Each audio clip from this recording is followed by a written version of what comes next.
what's up guys? It's Lauren. Welcome back to my channel. In this week's episode of Hair Transformations with Lauren, I'm going to be showing you this transformation on how I created this oil slick, kind of opalescent type of color on my client.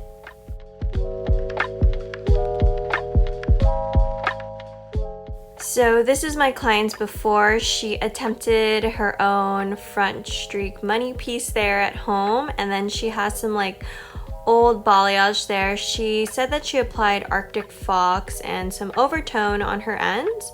So there you can see it faded. It's kind of like a cool bluish color.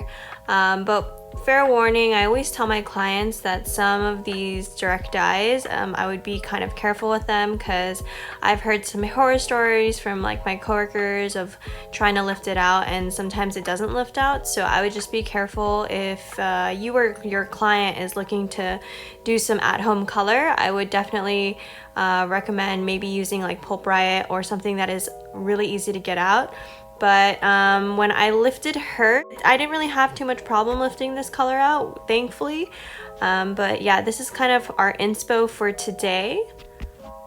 So the way that I'm going to be tackling this color is I'm going to be relightening her roots, and then we're going to be applying the creative color all over.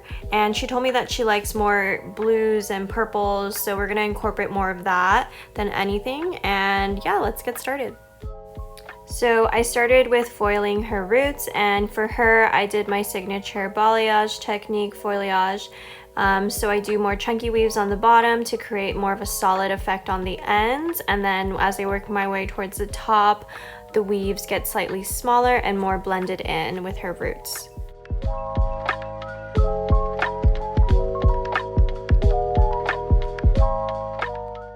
And here I'm just picking out and being careful and trying not to lighten or overlap any previous blonde that she's had. And when I do this technique, all the sections that I take below the crown, I take back to back with no space or negative space in between so that I can get her as light as possible. And then as I get towards the crown of the head, that's when I start to leave some more dimension so that it blends in with her roots and gives her a softer grow out.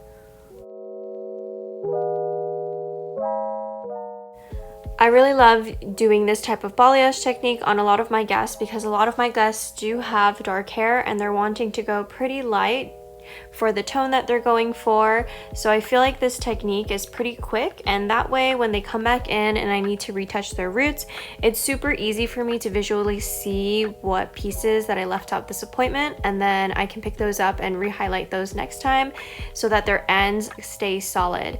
And honestly, I'm all about saving time in the salon and working smarter, not harder. So I feel like this technique is super quick and easy, and I love it. Like, all of my clients are very happy with the way that their hair comes out when doing this technique. I also really love that this technique can be super versatile in the way that you can leave more dimension depending on the look that you're going for. You don't have to do what I'm doing exactly here where I'm going back to back with no hair in between. You can definitely leave some negative space in between each section if you're going for more of a dimensional balayage, and then at the crown you can make it more solid. It really just depends on the look that you're going for, but for her particularly and the look that she was going for, I opted for making the ends more solid and then at the crown creating more dimension. And now please enjoy some foil ASMR.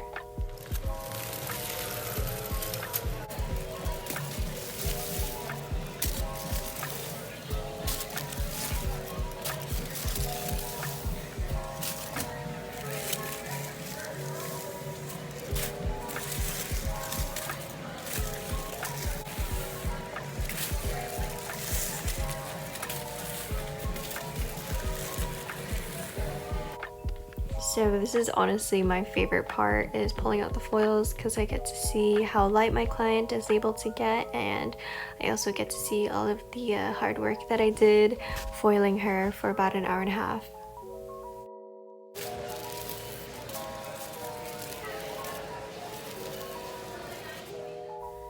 So once her foils were all done processing, I got some color remover to try to remove that old color that she put on her hair at home. And here you can see that it lifted to about a green as expected. So it really wasn't going to turn blonde. Typically if a color is that dark, that's kind of like where you're at, especially if it's blue. So I tried to mix up some colors that would just go well over it and tried to just leave the color remover on for maybe like 20 minutes max until the green was like a little bit of a lighter green so that we could work with it. So for her jewel tones, I'm going to start off with basing her with Noir there, and then I mixed up two blues, one more of a true blue and then one more of a teal blue, and then a purple and a reddish pink. So for her color placement, she wanted to keep that 90s chunky money piece vibe, so I sectioned out her hairline about 1.5 inches, and there I'm applying all of the colors except Noir to create some prism effect, and each section there I over directed towards the front of her face so that when it falls you don't see any harsh lines. Now when doing this technique, after I finish doing that first panel of colors, I will go back in, and as I take each section, I will apply the bottom colors. That way the hairs on the bottom aren't flying and they're laid down so that it's easier for me to paint the other colors on. Also, since my client told me that she wanted to see more purples and blues, I decided to start with those colors around her face there and made those panels a little bit bigger. There you can see with the teal, I made that panel the smallest, and then after I'm done applying all the colors, I will go back in and smush and blend all these colors together. And the great thing about Pulp Riot is that these colors won't bleed onto each other, but it will just help the blend.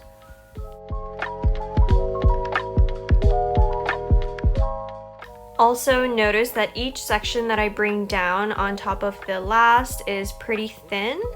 That way I can make sure that the color is fully saturating each section. Also, when doing this technique, I do prefer using mesh over foil because sometimes I feel like foil can slip. After applying her money piece color, I went in and based her with Noir, and then I started taking about 1 inch vertical sections around the head and continued doing her color block patterning.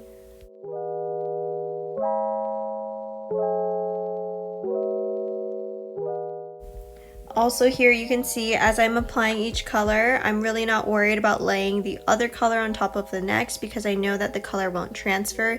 You can even see here, as deep as Noir is at the root, it doesn't even drag or bleed onto the bottoms when I'm applying the lighter color.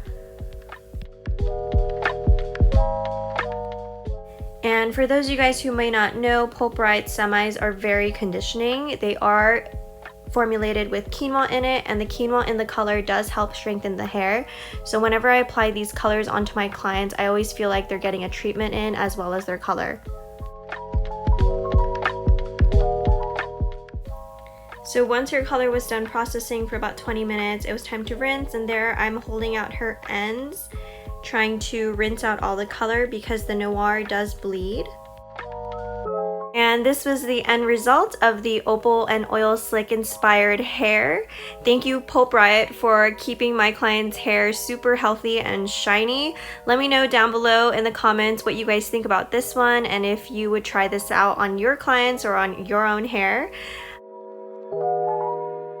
And as always, thank you guys so much for tuning in to this week's video of hair transformations.